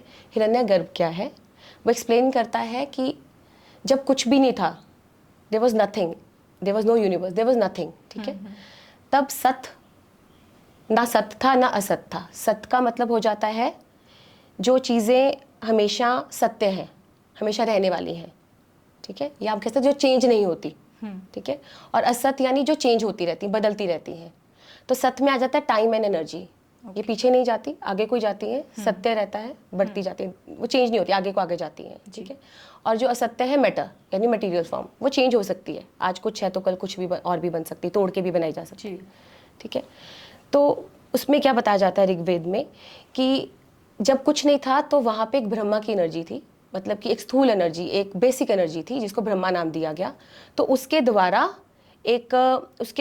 एक हिरण्य गर्भा पैदा हुआ, यानी कि एक छोटी सी बॉल की तरह जो कि सूरज की तरह विशाल चमकती थी। उसको शास्त्रों में पहली लाइट, फर्स्ट रोशनी भी दिया है, फर्स्ट लाइट, फर्स्ट प्रकाश, पहला प्रकाश, उससे उसको डिफाइन किया है। तो जब ये बॉल बनती है, जब ये बॉल का उत्पन्न होता है, ये अंडेकार की तरह बॉल होती है, तो उसके अंदर सत और असत यानी कि टाइम, एनर्जी और मैटर वहाँ पे थे। और उसके बाद एक विशाल सा एक्सप्लोजन हुआ, यानी कि एक विस्फोट हुआ, ठीक है। तो उस विस्फोट से एक एलिमेंट पैदा हुआ, साउंड का एलिमेंट जनरेट हुआ, जिसे ओम कहा जाता है, ठीक है, ओम जनरेट हुआ। तो इन चारों के जब ये विस्फोट हुआ, ठीक है, तो ये सब जगह ऐसे फैल गया। जब ये फैलता गया तो इससे हमारी धरती बनी, हमारे तारे बने, चंद्र बना, ठीक है, इसी से सब कुछ बना जो आज हम देख रहे हैं ब्रह्मांड में जितने भी बिल्कुल बिल्कुल सब कुछ आज हम जो भी देख रहे हैं, इवन हम भी, सब इसी से आगे बना। ये चीज़ हमारे वेदों में दी। अब हमें ये अटपटी लगती है कि ये क्या बात कर रहे हो आप, ऐसे होता है। एंड हाउ यू नो, आप कौन हो, आप साइंस हो, कहाँ लिखा, इतने साल 10,000 साल पहले लिखा, क्या है उनके पास, कोई लेप्रोस्कोपी थी, क्या देखा उन्होंने, टेलीस्कोपी थी, किसके थ्रू किया, है ना, बस उन्होंने अंतर्ज्ञान होके देखा। लेकिन ये बात बच्चों को समझ नहीं आएगी, जैसे आपने बोला, बिल्कुल सही बोला। अब इसी बात को 1927 में George limit, I might be wrong here नाम, ये मुझे ध्यान है कि साइंटिस्ट जॉर्ज नाम है उनका, उन्होंने एक थ्योरी लिखी है, the big bang theory, same है, यही चीज़ को वो एक्सप्लेन कर रहे हैं कि एक्सपैंड हुआ इस चीज़ का, एक विस्फोट से एक्सपैंड हुआ और सब कुछ बना। वही चीज़ को अब जस्ट 100 years बैक कर रहे हैं। अब बच्चों को वो कितनी अच्छी लग रही है, उनके बुक्स में भी आ गया होगा, ये सब जीके में भी होगा, साइंस में भी होगा, लेकिन वो एशियन टाइम की बात संदूक में कहीं बंद है ना। अब हम बात कर लेते हैं मॉडर्न टाइम की, ठीक है, मॉडर्न टाइम की तरफ चलते हैं। मॉडर्न टाइम में आजकल ज़्यादा प्रचलित हम देखते हैं, जब मैं भी देखती हूँ जब यूट्यूब पे, तो काफ़ी वो आ रहा होता है, डॉक्टर्स एक्सप्लेन कर रहे होते हैं कि प्लास्टिक सर्जरी जो है ये एक पर्सन का खुद का, मतलब it depends on the person, he want to go for plastic surgery और नॉट, है ना। और सब लोग कह रहे होते हैं ये हॉलीवुड है, हॉलीवुड से आया है, एंड देन ये बॉलीवुड के स्टार्स करवा रहे हैं नोज जॉब ज़्यादातर हमें, या और भी कोई फीचर्स के लिए, एनहांसमेंट के लिए। और हमें लगता है बात तो सही है, ये तो आजकल की बात हो रही है, ठीक है। तो एक नोज जॉब को जिसे कहते हैं रीनोप्लास्टी, है ना, ये सब हम सुनते हैं।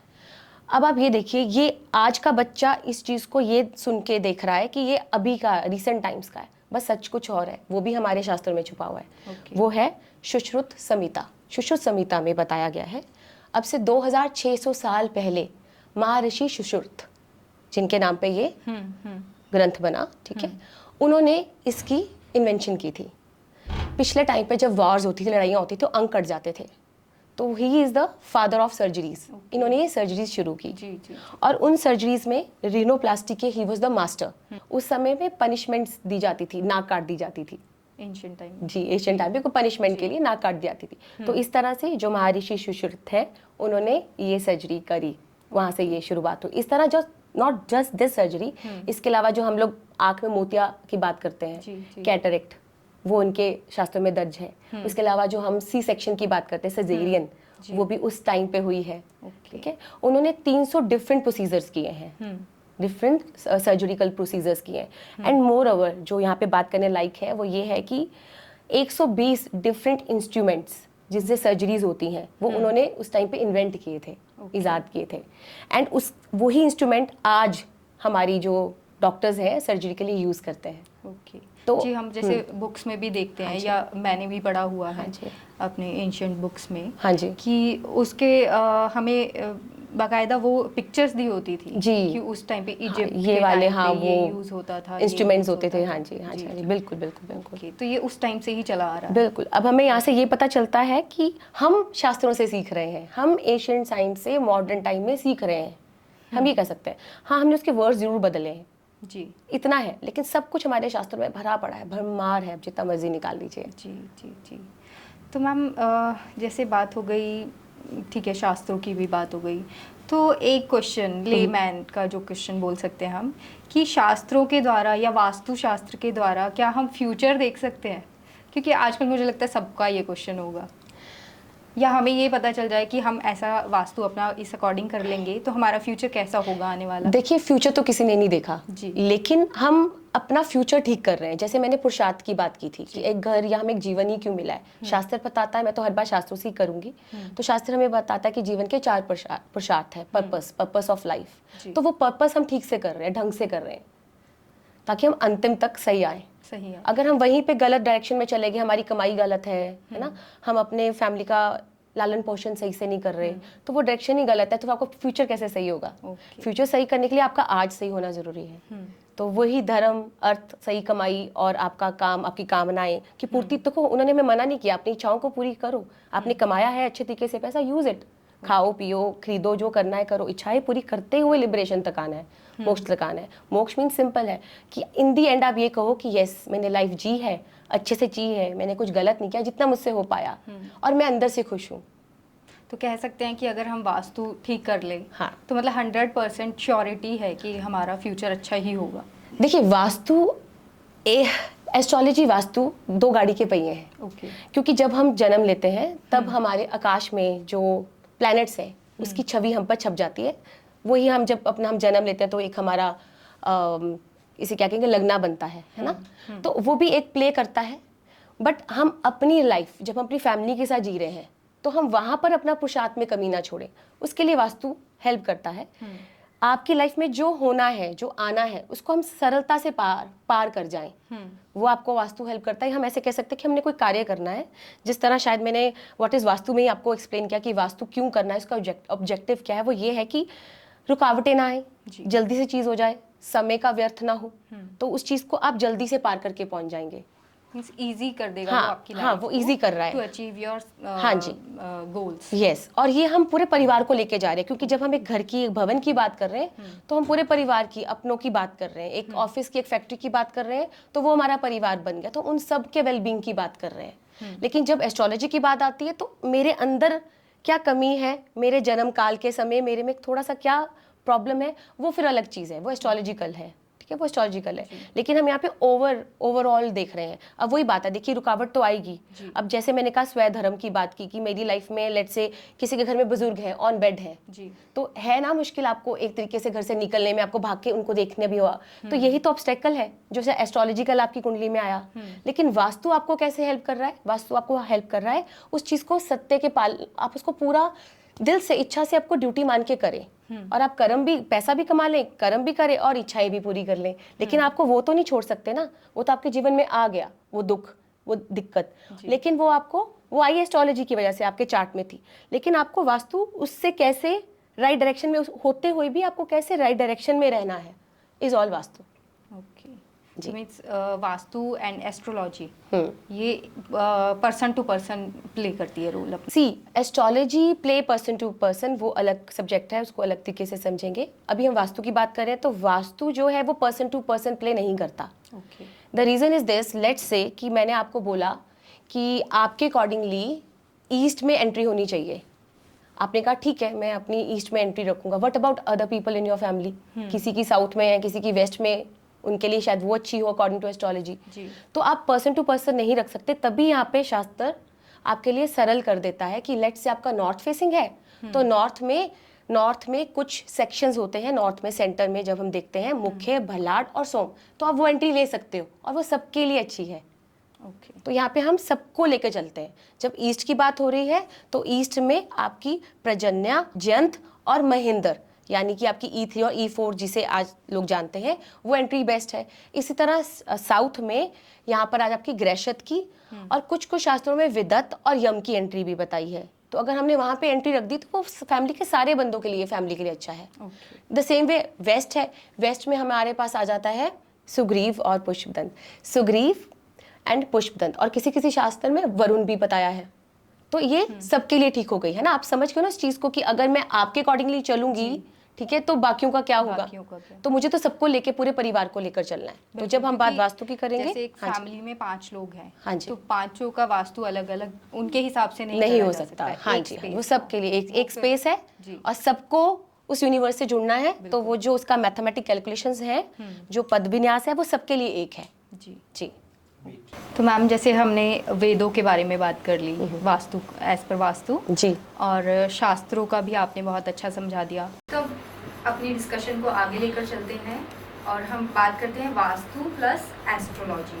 बिल्कुल। तो इसके लिए मुझे लगता है, जैसे आपने बताया था संदीप जी, वो ज़्यादा अच्छा बता एस्ट्रोलॉजी से रिलेटेड पाएंगे। तो चलिए वेलकम करते हैं उन्हें। जी बिल्कुल। संदीप जी, आपका स्वागत है। Thank you ma'am. अभी तक हमने मैम से बहुत सारी बातें करी वास्तु के बारे में। इन्होंने हमें बताया एज पर वेदास और शास्त्र।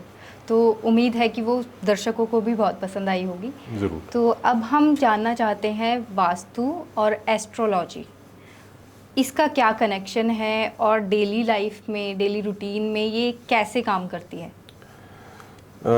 देखिए, इसमें अगर मैं बोलना चाहूँगा, जैसे जसलीन ने भी पहले आपको बताया कि एस्ट्रो और वास्तु एक मैं कह देता हूँ कि रेलवे की 2 पटरियाँ हैं जी, जिसकी डेस्टिनेशन एक ही है। उसके लिए मतलब कि अगर किसी ने दिल्ली जाना है तो वो सिंगल पटरी पे नहीं जा सकता, उसको 2 पटरियों पे ही उस ट्रेन को चलाना पड़ेगा। बिल्कुल। एस्ट्रोलॉजी एक अलग पटरी है, वास्तु इस एक अलग पटरी है, लेकिन डेस्टिनेशन एक है, जो जैसे मैं आपको बता रहा हूँ।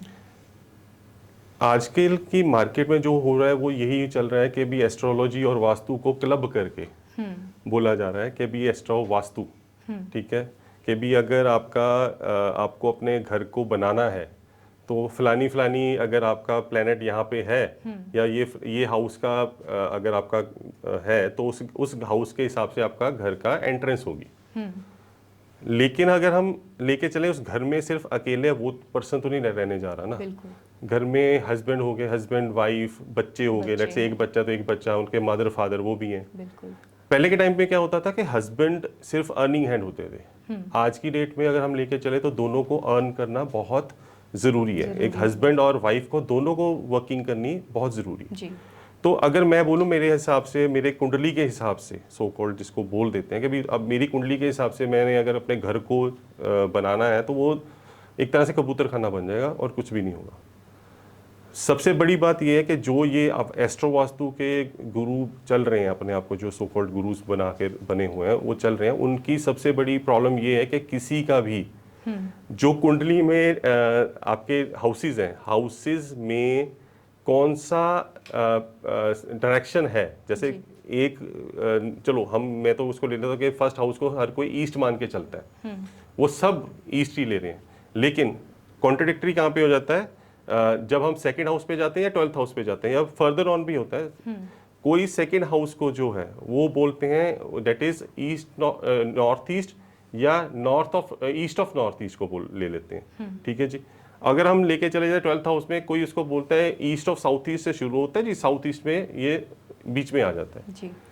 कोई क्या करता है कि सेकंड हाउस को ले लेता है जी साउथ वेस्ट, नॉर्थ वेस्ट है सॉरी, ओके ठीक है, और जो 12th हाउस को उसको ले जाता है जी साउथ वेस्ट है या साउथ ऑफ साउथ वेस्ट है। अलग अलग है हर एक का, किसी का सिंगल नहीं है। इसका रीजन क्या है? सॉरी, ये जो हाउसेस आप बोल रहे हैं 12 हाउसेस, तो ये वही जो है जो मैम ने हमें बताए थे कि जो 32। नहीं, ये एस्ट्रोलॉजिकल चार्ट के जो हाउसेस हैं, जो तो एस्ट्रोलॉजी, वो डिफरेंट है हाँ वास्तु वो का डिफरेंट चार्ट है, और वो इसका that is chart different thing. ये मैं बात कर रहा हूँ एस्ट्रोलॉजिकल चार्ट के जी ऊपर। जी अगर हम देखो वास्तु में लेके चलते तो 32 Direction 16 है। जोन्स हैं, जी 16 जोन्स है, 32 उसके गेट एंट्रेंस जिसको हम बोल देते हैं या आउटर पद बोल देते हैं, वो है। अगर हम एस्ट्रोलॉजी में लेके चलते हैं तो 12 हाउसेस होते हैं, 12 भाव होते हैं जिसको बोला जाता है। तो वो 12 भावों के पहले नंबर पे उनको उनमें डिफरेंस ही बहुत आ रहा है। कोई नॉर्थ ईस्ट बोल रहा है किसी जगह पे, कोई साउथ ईस्ट बोल रहा है, अलग अलग चल रहा है। इसका रीजन क्या है कि ये डिफरेंस क्यों चल रहा है? रीजन इस शास्त्र में ऐसा कुछ भी नहीं दिया गया। शास्त्र में ऐसा कोई एस्ट्रो वास्तु करके कोई भी चीज नहीं है। शास्त्रों में एस्ट्रोलॉजी का यूज होता है, लेकिन इस वे से नहीं। ओके वहां पे यूजेज क्या होता है? वहां पे यूज होता है कि हमें किस मुहूर्त में, उसमें मुहूर्त में देखा जाता है, उसमें मुहूर्त देखा जाता है कि किस मुहूर्त में हमने भूमि पूजन करना है, किस मुहूर्त में हमने जो पहली चुगाट रखते हैं हम घर के अंदर जाने वाली जो मेन चुगाट होती है वो भी एक कहते हैं ना शुभ मुहूर्त में होना चाहिए। जी, जी। ठीक है, उसके बाद आपका गृह प्रवेश कब होना चाहिए, वो भी शुभ मुहूर्त में होना चाहिए। उसमें मुहूर्तों के बारे में बताया गया है। ठीक है, उसमें लकड़ी के बारे में बताया गया है कि भाई लकड़ी कौन सी यूज करनी चाहिए हमें वास्तु में भाई कि पर्टिकुलर अगर आप घर बना रहे हो तो लकड़ी कौन सी यूज करनी चाहिए, उसके बारे में बताया गया। वास्तु के शास्त्रों में इस तरह का कोई एस्ट्रो वास्तु वाला वर्ड नहीं आता, ये मैं क्लियर करना चाहूंगा अपने दर्शकों को भी। और मतलब कि मनगढ़ंत अपनी मर्जी से कुछ भी बना लो तो कहते हैं ना 10% 5% मैच कर गया तो चलो ओके है जी। जैसे 3 दिन पहले मैं किसी न्यूमरोलॉजिस्ट के पास बैठा हुआ था, तो वो मोबाइल न्यूमरोलॉजी के ऊपर हमें मेरे को कुछ ज्ञान दे रहे थे कि अगर 9999 हो फोन नंबर में, 10 नंबर का आपका कुंडली है, तो अगर 9 3 से ज्यादा बार आ जाए तो वो जातक जो होगा वो मांगलिक होगा।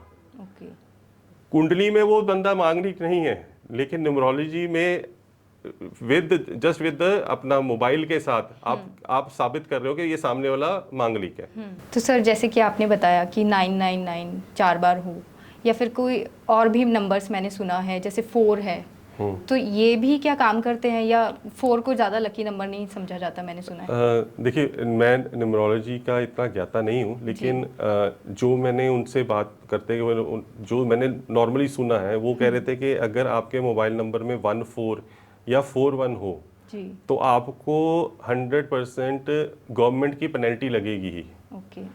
अब मेरा क्वेश्चन उनके साथ एक ही था कि भाई सर मेरे को एक चीज़ बता दो, पंजाब में जो नंबर इशू हुए थे BSNL के, वो थे 941, मींस 41 आ गया, नियर अबाउट 1 लाख के करीब वो नंबर थे।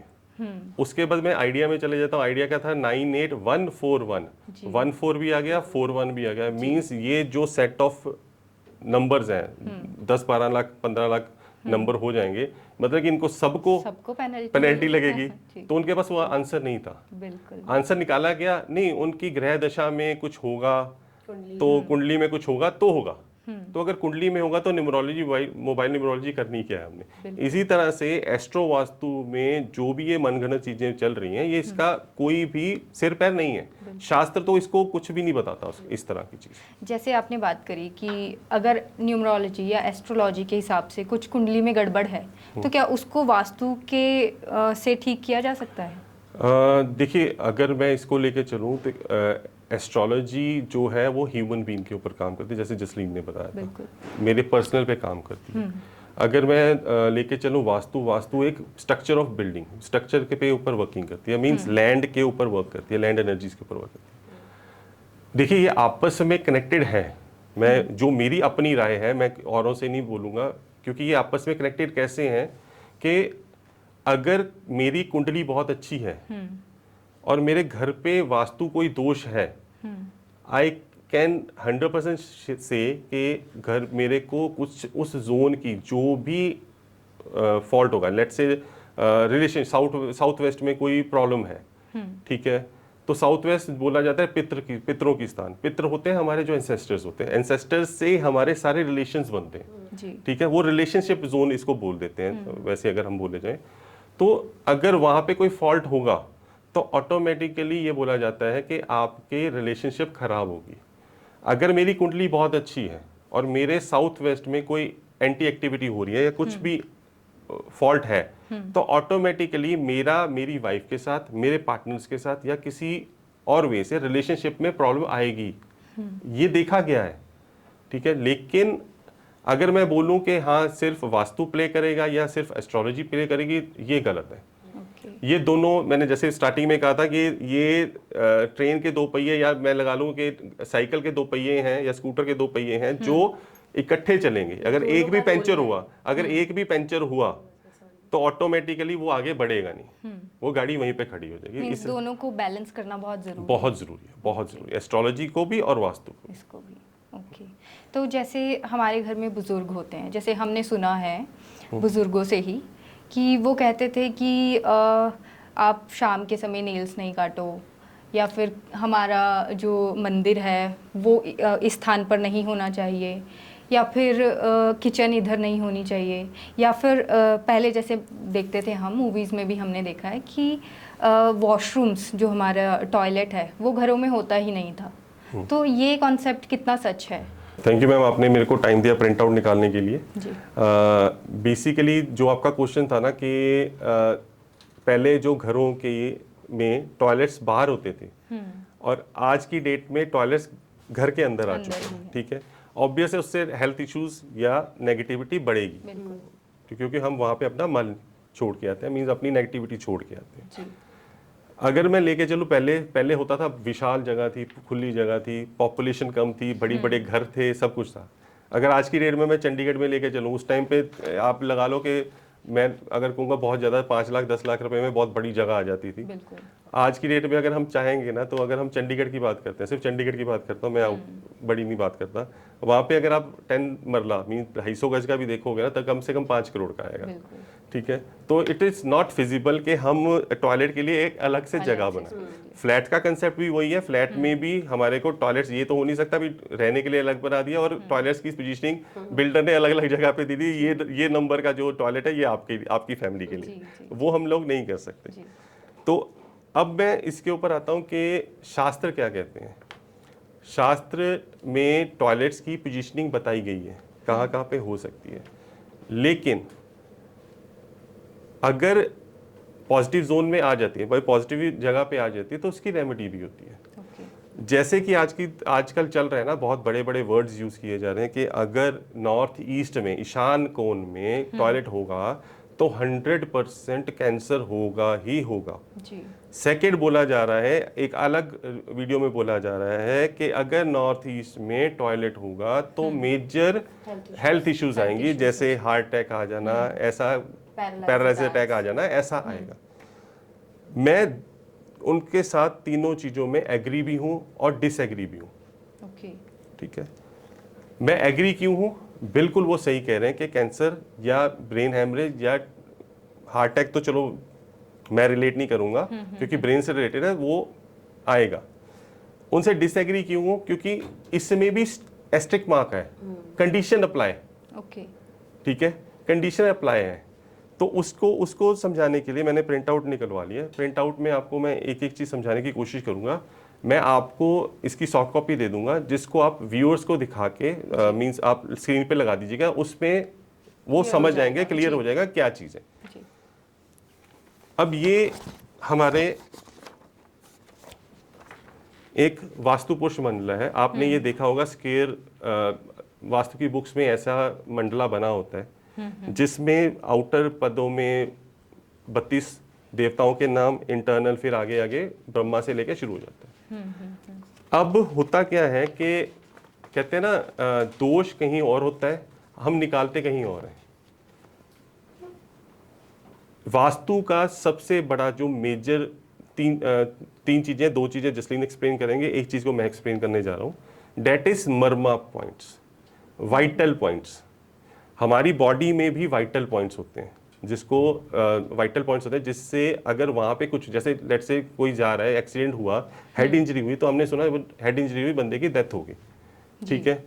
अगर वही चीजें यहाँ पे भी वास्तु में भी वास्तु पुरुष मंडला, क्योंकि वास्तु पुरुष इज अ लिविंग ऑब्जेक्ट, अगर हम ले लेंगे कि एक एनर्जीज है, तो अगर वो एनर्जी हर्ड हो जाएंगी, अगर हमारी हेड में है, जैसे मैं दिमाग का ले लें, दिमाग में बहुत सारी नाड़ी हैं, दिमाग में बहुत सारी नाड़ियाँ, जो नाड़ियों का काम क्या है, ब्लड को पहुंचाना, एयर को पहुंचाना, ऑक्सीजन को पहुंचाना, ताकि हमारा माइंड जो है वो प्रॉपर वर्किंग कर सके, ठीक है।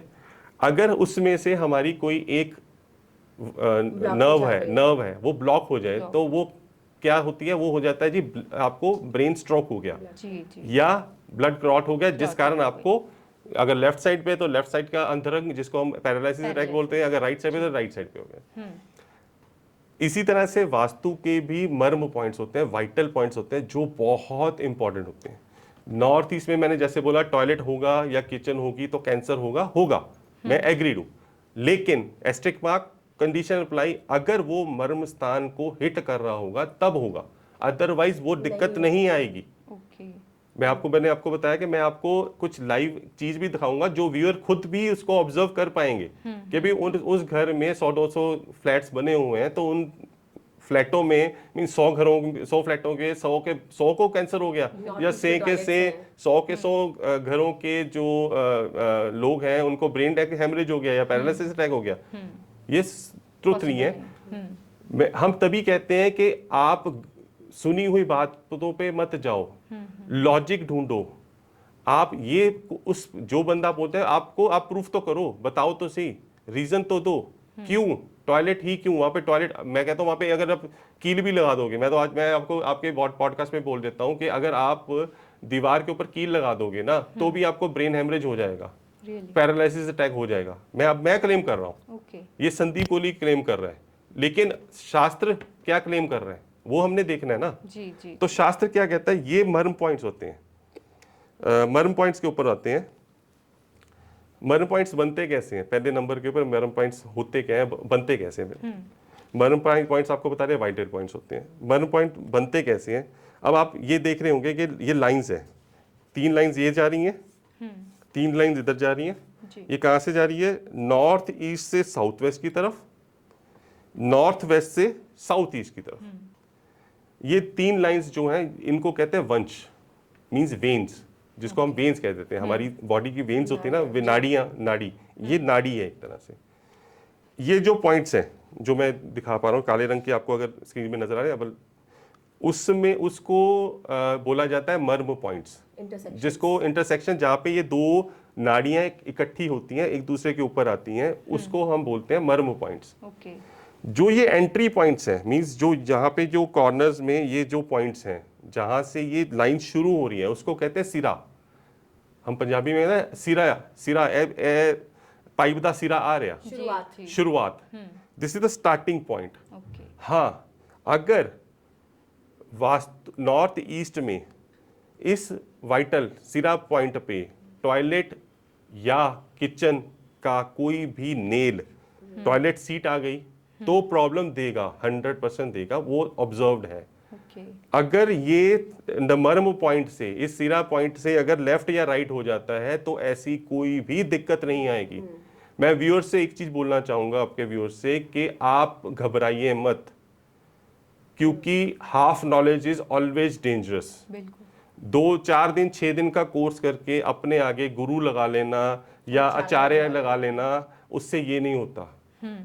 Justin, she is working from last 24 years, 24 साल हो चुके हैं, ठीक है। आज भी हम कुछ क्लेम करने से पहले बहुत सोचते हैं, बार बार रीचेक करते हैं अपने आप को भी, हम सही हैं। जब मैंने अभी कील की बात की ना, तो वो हम ऑब्जर्व कर चुके हैं 8-10 जगह पे, मैं एक जगह पे नहीं बात करूंगा, 8-10 जगह पे हम ऑब्जर्व कर चुके हैं, ठीक है। मे माइट भी शायद ज्यादा हो गया हो, तो वो होता है, ठीक है। नेल लगाने से, टॉयलेट सीट आने से, किचन का कोई ऐसी चीज वहां पे आपने गाड़ दी है, कोई कहते हैं ना, वो अपना लगाते हैं उसमें किचन में कोई आजकल वो लग रहे हैं बहुत सारे यूटेंसिल लगाने के लिए ना लगाते हैं, वो कबर्ड्स लगाते हैं, उसमें कीलें लग गई, तो उससे भी हमने देखा है कि रिजल्ट्स आते हैं। कैंसर तो नहीं देखा हमने, ये मैं झूठ बोलूंगा, पैरालिसिस अटैक होते हुए देखे। अगर हम आज की डेट में अगर मैं बोलूँ ना कि हम 5,000 6,000 फैमिलीज के साथ काम कर चुके हैं, वास्तु कर चुके हैं, तो अगर मैं उसमें लेके चलूँ ना तो नियर अबाउट 20% 15% हमने देखा है जिनके नॉर्थ ईस्ट में टॉयलेट है या किचन है, लेकिन उनके घर में ये प्रॉब्लम्स नहीं है। हाँ देखो थोड़ी बहुत तो प्रॉब्लम्स आएंगी, वो टॉयलेट देखो पॉजिटिव जोन है, पॉजिटिव प्लेस है, पॉजिटिव देवता की जगह है, तो वहाँ पे थोड़ी बहुत माइनर प्रॉब्लम आएगी, जैसे फॉगीनेस हो जाना, लेकिन उसका रिजल्ट जनरेट हो जाता है, उसकी रेमेडी है। तो यही अगर मान लीजिए ऐसा कुछ है, कंस्ट्रक्ट हो गया, अब उसे तो चेंज नहीं कर सकते। हाँ, नहीं कर तो सकते। इसकी रेमेडीज क्या है? वो रेमेडीज के बारे में जसलीन आपको बाद में बताएंगे। ओके। बहुत अच्छी रेमेडीज हैं, बहुत सरल रेमेडीज हैं। जितनी भी मार्केट में रेमेडीज चल रही हैं इन टर्म्स ऑफ पिरामिड, मैं पूरे होशोवास में बोल रहा हूँ, बिल्कुल। पिरामिड्स, अब मैं पिरामिड्स को ले लेता हूँ। पिरामिड्स कहाँ पे है? इजिप्ट में जी। बेसिकली अगर पिरामिड्स का कंस्ट्रक्टेड पार्ट कंस्ट्रक्शन देखी जाए तो वो जमीन के अंदर है कुछ, और कुछ जमीन के बाहर है। मींस अप्रोक्सीमेटली लगा के चलें तकरीबन 1/4 लगा लो अब मैक्सिमम, वो जमीन के अंदर है, बाकी जो पार्ट है मतलब 25 नीचे और 75% अबव द है। वो बनाए किसके लिए गए थे? उनके जो भगवान, उनके जो राजा, उनकी बॉडीज को प्रिजर्व करने के लिए। मैं क्या बोल रहा हूँ, जो मृतक देह है उसको प्रिजर्व करने के लिए हम वो पिरामिड्स बनाए गए थे। तो एक चीज मेरे को बताओ, वो प्लास्टिक का 4x4 इंच का क्या उखाड़ लेगा? या उसके अगर मैं चलो ले लेता हूँ, पिरामिड्स जहाँ पे बने हुए हैं इजिप्ट में बने हुए हैं, एक टाइम ऐसा था, पिरामिड तो बहुत साल पुराने हैं, एक टाइम ऐसा था कि इतनी भुखमरी थी कि इंसान को मार के खा रहा था। कितने साल फ्रांस ने उनके ऊपर कब्जा रखा, अपना अधिकार रखा, कैसे वो आजाद हुए वो उनको पता है। पॉवर्टी, अगर पॉवर्टी उधर बहुत ज्यादा थी, अगर वो पिरामिड्स वहां पे कुछ नहीं कर पाए तो हमारे वो 4 इंच का पिरामिड धरती के ऊपर रख के, अरे हंसी आती है किसी बात किसी टाइम पे, तो धरती पे चलो रख दिया, छत पे उल्टा लटका रहे हैं, जी। दीवार के ऊपर चिपका रहे हैं, गेट एंट्रेंस पे चिपका रहे हैं। नो डाउट जसलीन ने भी ये किया था 2007 जब से हम शास्त्रों में आए हैं, 2004-5 में जसलीन ने भी किया था। वो लाल, मेरे को बताते हैं कि लाल कपड़ा बिछा के उसके ऊपर पिरामिड चिपका के प्लॉट को काटना, प्लॉट्स की रेक्टिफिकेशन, एक्सटेंशन है। अच्छा, इसमें अब एक्सटेंशन और कट की भी बात आ गई। एक्सटेंशन है, कट है, हाँ। उसके बारे में भी हम बात करेंगे, इसके बारे में कि इसमें वो कुछ नहीं उखाड़ पाएगा।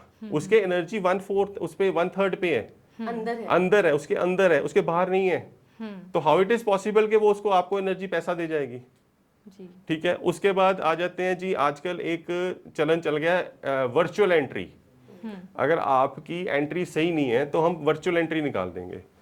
वर्चुअल एंट्री कैसे? वर्चुअल एंट्री मैं बताता हूँ, एक वो भी एक बहुत अच्छी कंसेप्ट है जी, जो शास्त्र में नहीं है, जो मनगढ़ंत है, मेरे जैसे किसी ने बनाया है, रैंडम बनाया हुआ है। अब आपका ये घर है, आपका ये स्टूडियो है, स्टूडियो की आपकी जो एंट्रेंस है वो गलत है।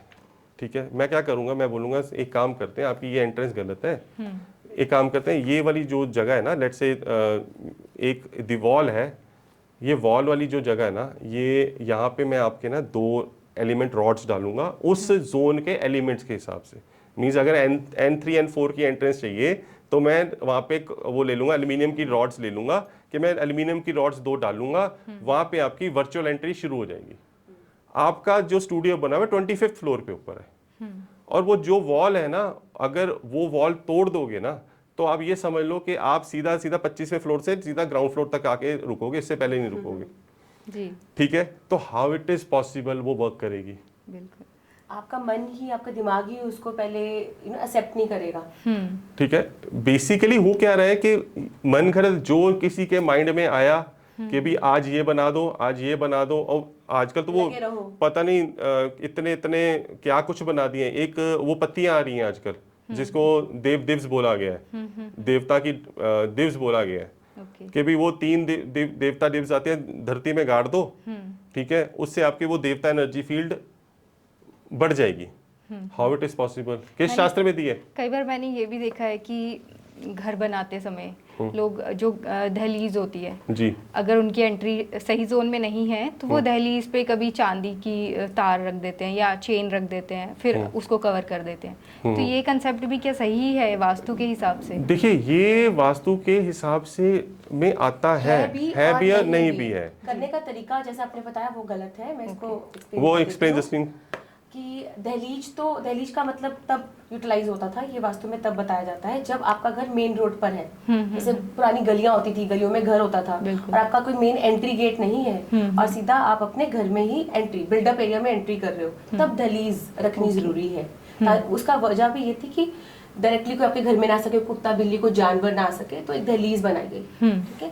लेकिन अब के जो घर है उसका अपना गेट होता है, मेन एंट्री, उसके बाद बिल्डअप होता है। तो यहाँ पे दहलीज तो आपका घर में आप एंटर कर गए तो खत्म हो गया ये वाला चीज। तो मेन जो एंट्रेंस रहेगी वो हमारी मेन एंट्री? हाँ, वो आपकी मेन एंट्रेंस है, दूसरी भी आपकी मेन एंट्रेंस है। लेकिन जो दहलीज वाली जो बात है, जो दहलीज एक्स्ट्रा लगाई जाती थी, वो तब कही गई है लगाने को जब आपका घर मेन रोड पर है। आपका घर मेन रोड पे, आपका एक्स्ट्रा गेट नहीं है, आप सीधा अपने घर के अंदर एंटर कर रहे हो। जैसे छोटी छोटी गलियों में पुराने टाइम में कहीं जाते हैं तो वहाँ पे ऐसे घर मिलेंगे।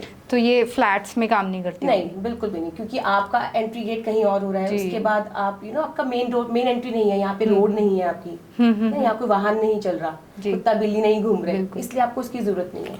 और जहाँ तक आप एक एलिमेंट दबाने की बात कर रहे हो, सिल्वर की, चांदी की, शास्त्रों में ये आती है कि अगर आपको अपने गेट को एनहांस करना है, उसको स्पीशियस करना है, तो आप सोना दबा सकते हैं। ओके। और वो भी घर के अंदर आकर उसके बाद सोना लगा सकते हैं, चाहे कैसी भी एंट्री हो वो काम करेगी। बेसिकली अगर मैं लेके चलूँ तो ये भी एक ना कहते हैं ना उसके हिसाब से कि जोन के हिसाब से 5 एलिमेंट्स के हिसाब से कि भी अगर जैसे हम लोगों ने देखा है भाई अगर आपका नॉर्थ फेसिंग है या नॉर्थ ईस्ट फेसिंग है तो चांदी की तार लगा दो, ठीक है। अगर आपका साउथ फेसिंग है तो कॉपर की लगा दो, ठीक है। ईस्ट फेसिंग है तो उसकी लगा दो, टिन की लगा दो, पत्ती सी लगा दो।